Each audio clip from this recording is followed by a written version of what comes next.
Bienvenidos a ACN Noticias, un espacio para conocer la actualidad de la Iglesia en todo el mundo y la realidad de los cristianos que pasan necesidad y que sufren persecución a causa de su fe. Escucharemos 3 historias que nos develan la realidad de la Iglesia en diferentes lugares del mundo. Atendamos. 146 millones de euros en donativos para los cristianos que sufren en todo el mundo. ACN ha presentado sus cuentas del año 2022, que reflejan un periodo récord en ayudas. Ucrania fue el mayor receptor individual de ayuda en este año, al obtener casi el 10% de la ayuda total, y África fue la región que recibió más apoyo. La Fundación Internacional ACN volvió a batir un récord en 2022 al superar los 145 millones de euros en donativos recibidos.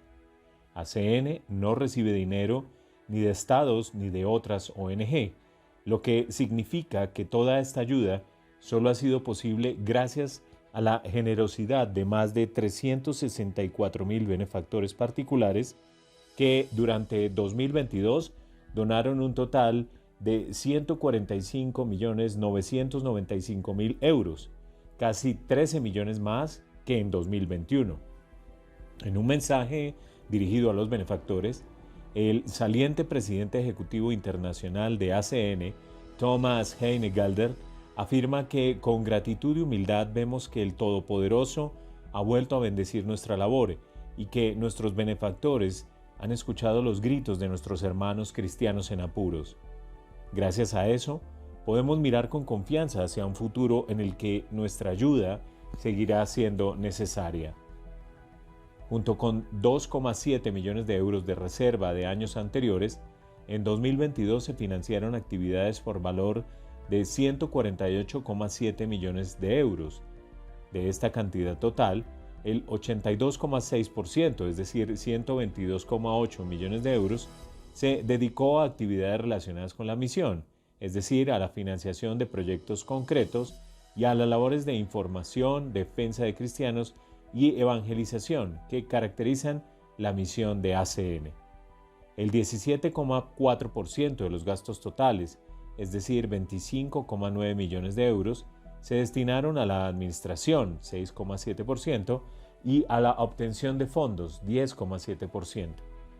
Durante 2022, el mayor beneficiario individual de la ayuda de ACN fue Ucrania, donde la Fundación intensificó su apoyo en un momento en que la Iglesia Católica Ucraniana atraviesa una situación especialmente difícil debido al conflicto en curso. Concretamente, se apoyaron un total de 353 proyectos, sobre todo de ayuda a sacerdotes, religiosos, seminaristas y demás trabajadores de la Iglesia que asisten a desplazados y otras personas en situaciones desesperadas. Con 9,5 millones de euros, Ucrania recibió casi el 10% de la ayuda de ACN durante ese año. A escala regional, África fue la región que más ayuda recibió de los benefactores de ACN, con un 31,5%, seguida de Oriente Próximo y Europa Central y del Este, con un 18,1% y un 17,7% respectivamente.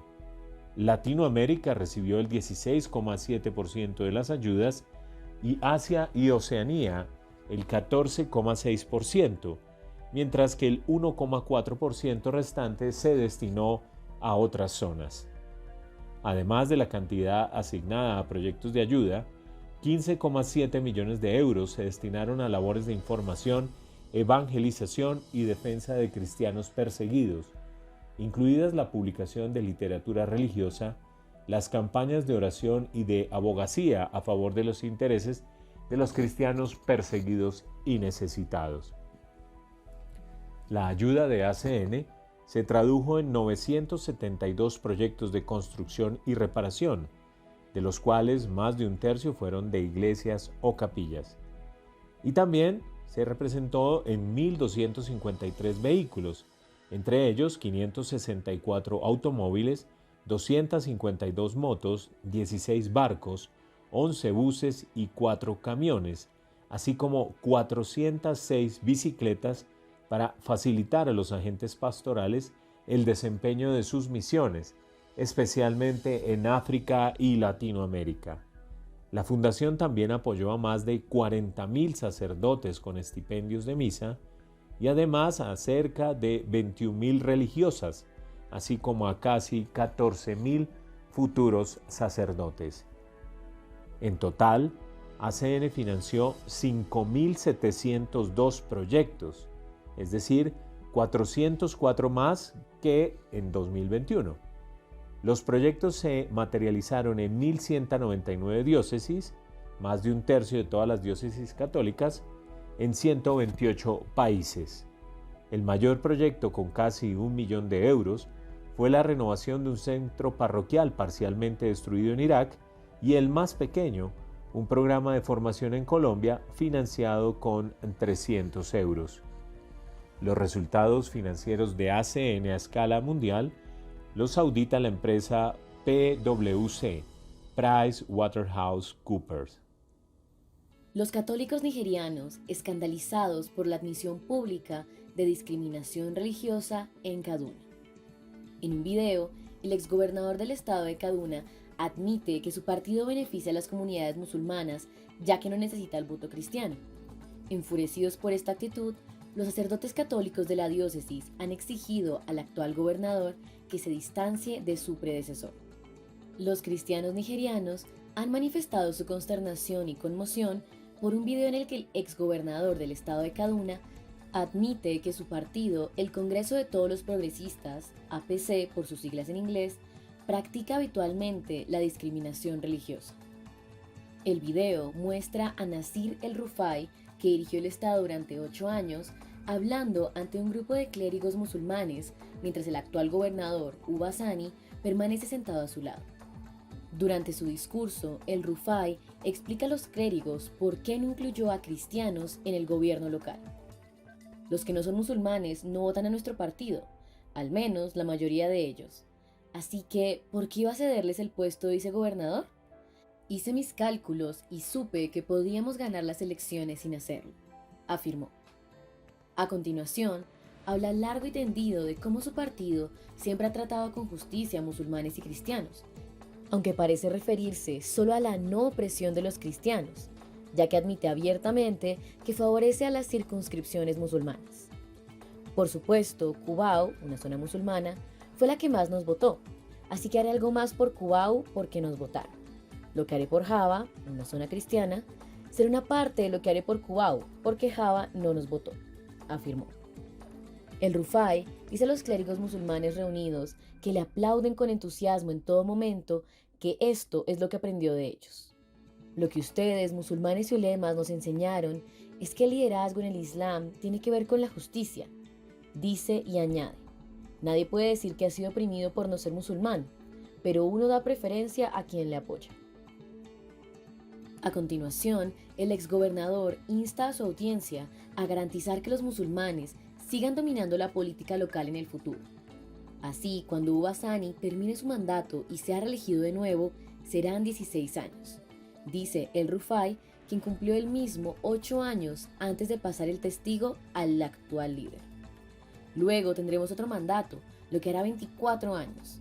Será entonces cuando todo el mundo comprenda y diga, vale, lo entendemos, conocemos nuestro estatus y sabemos que los musulmanes no nos oprimirán.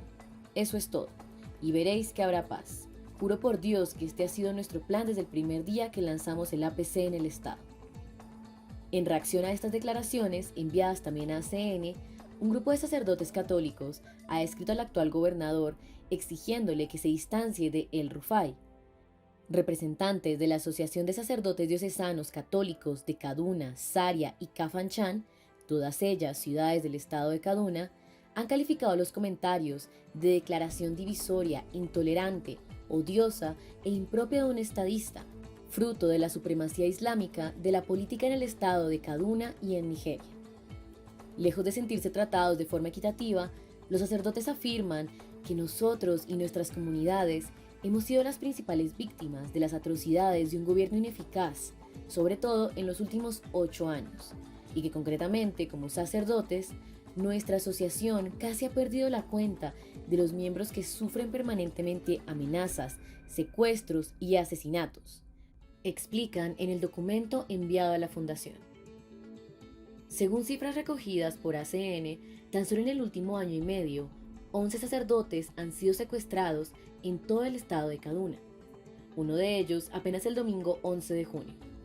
2 fueron posteriormente asesinados, mientras que otro sacerdote fue asesinado en el acto. 2 de los sacerdotes secuestrados siguen en paradero desconocido.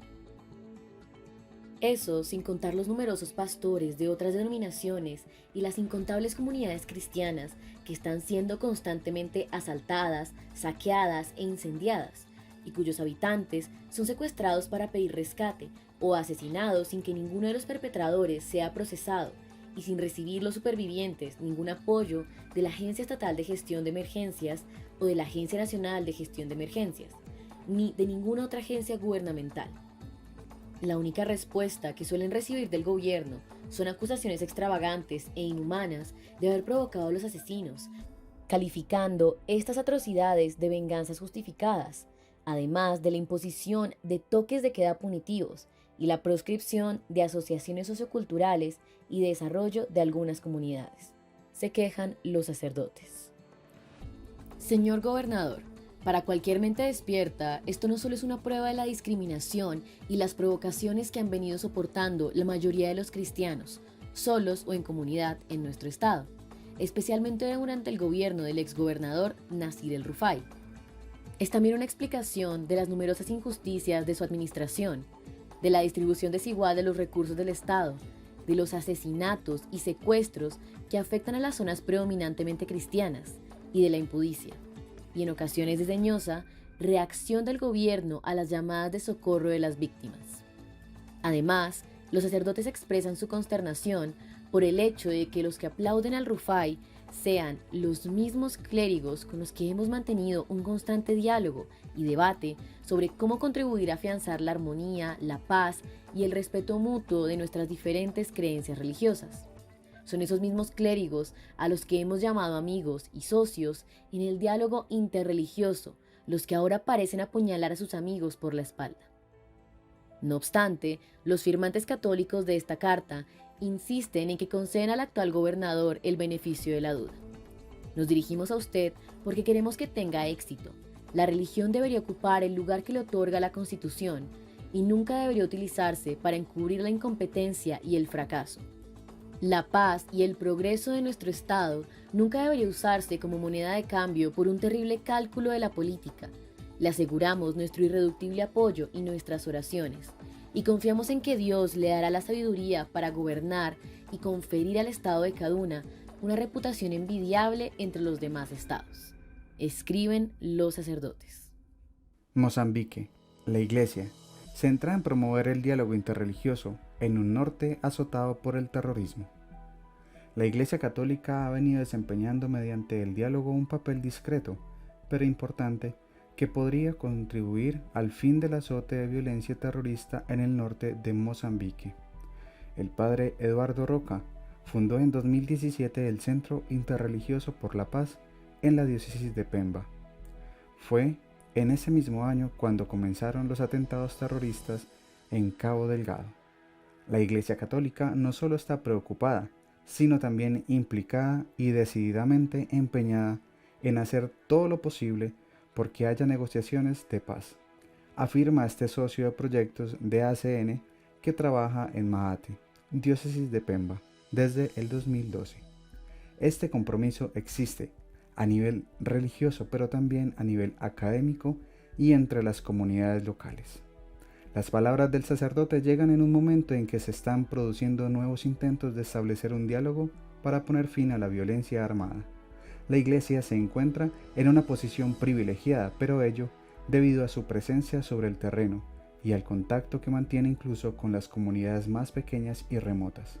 Estamos animando a los párrocos a crear grupos interreligiosos y estamos impartiendo formación en todos los distritos del norte para promover el diálogo interreligioso y tender puentes que permitan a la gente reunirse y hablar en un entorno seguro, explica el padre Eduardo Roca. Para los próximos meses ya están previstos varios actos, En la segunda quincena de julio y luego en agosto y septiembre celebraremos encuentros en Palma, Mocimboa de Praia y Macomia, con unos 50 líderes de organizaciones musulmanas y cristianas, para estudiar y promover el documento sobre la fraternidad humana por la paz mundial y la convivencia común firmado por el Papa Francisco y el gran imán Al-Azhar, cuenta el párroco. Maate es, en muchos sentidos, el lugar perfecto para estos esfuerzos. Esta barriada empobrecida que se extiende a lo largo de una carretera polvorienta es el centro del Islam en la ciudad de Pemba y es uno de los lugares donde nació el movimiento que desembocó en la insurgencia islamista, que a su vez ha acabado convirtiendo casi todo Cabo Delgado en zona de guerra. Pocas personas conocen este lugar tan bien como el padre Eduardo Roca, que explica a ACN la necesidad de trabajar con las comunidades locales para ayudar a desradicalizar la forma de pensar, y es que hay una mentalidad que se ha extendido entre los líderes locales y que ha introducido estas ideas violentas que se vinculan al Islam. Nosotros estamos intentando contrarrestarla.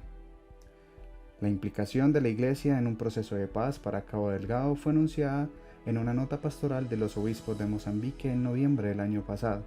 En ella se destaca la necesidad de establecer un diálogo en lugar de emplear la fuerza armada para acabar con el terrorismo en el país. Todos debemos unir nuestras fuerzas para encontrar soluciones a esta calamidad, en lugar de confiar únicamente en la fuerza militar. Nosotros queremos recordar a todos los implicados en esta guerra las palabras del Papa Francisco. El Dios de la paz nunca conduce a la guerra, nunca incita al odio, nunca respalda la violencia, y nosotros, que creemos en Él, estamos llamados a promover la paz a través de instrumentos de paz, como el encuentro, las negociaciones pacientes y el diálogo, que es el oxígeno de la convivencia común. La insurgencia que siembra el miedo y la muerte en Mozambique, sobre todo en las provincias de Cabo Delgado, Niassa y Nampula, comenzó en octubre del 2017. Entre tanto, se ha cobrado la vida de más de 4.000 personas y ha provocado el desplazamiento en el país de alrededor de 1 millón de mozambiqueños. ACN ha proporcionado ayuda a la Iglesia de Mozambique, concretamente a través de proyectos de asistencia pastoral, psicológica y social, pero también mediante el suministro de material para construir centros comunitarios y la compra de vehículos para los misioneros que atienden a los desplazados. Además, ACN concederá una beca de formación a un sacerdote local para prepararlo como asesor eclesial en temas relacionados con el Islam y el diálogo interreligioso. Impactante realidad que nos hace reflexionar sobre los privilegios que tenemos como cristianos de Occidente y nos interpela en nuestra manera de obrar. Gracias por escucharnos y por brindarnos su compañía. Los esperamos en nuestra siguiente emisión. Dios los bendiga.